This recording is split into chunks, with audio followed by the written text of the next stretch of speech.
Moi, j'ai racheté le trombinoscope l'année dernière à un groupe anglais. Donc, il y a le Brexit, c'était normal que ça nous revienne.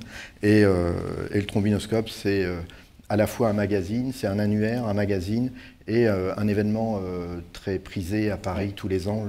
Là, la prochaine fois, ce sera le 15 février, où on va, j'évoquais la notion de célébrer l'engagement politique, que très souvent, on décrit les politiques. C'est en permanence. Et donc là, c'est l'occasion de dire quand même, il y a des actions qui sont menées, il y a des choses qui sont bien faites, et il faut encourager cet élément-là. Et donc il y a cet événement qui a lieu à Paris, et cette année, j'ai décidé de déployer les trophées du trombinoscope en province, sur nos territoires, et on démarre... Et on démarre bien évidemment avec le Grand Est, voilà. C'est obligé. Et donc nous allons remettre les trophées du trombinoscope le 28 novembre à Strasbourg, donc en partenariat avec la région bien évidemment. Et donc c'est un jury de journalistes, certains en font partie. Voilà, on peut le dire, voilà.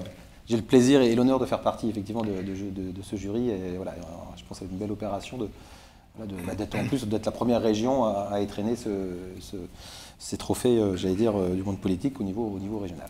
Alors j'aimerais rajouter juste une chose, c'est pourquoi ces trophées sur les territoires, parce que c'est particulièrement important de s'imprégner de ce qui se passe, parce qu'il se passe beaucoup de choses dans nos territoires, et ce sont les territoires qui, tous ensemble, font la France. Ça ne se passe pas qu'à Paris, pas du tout, ça se passe dans nos territoires. Et donc il faut célébrer cet engagement, le valoriser et le déployer.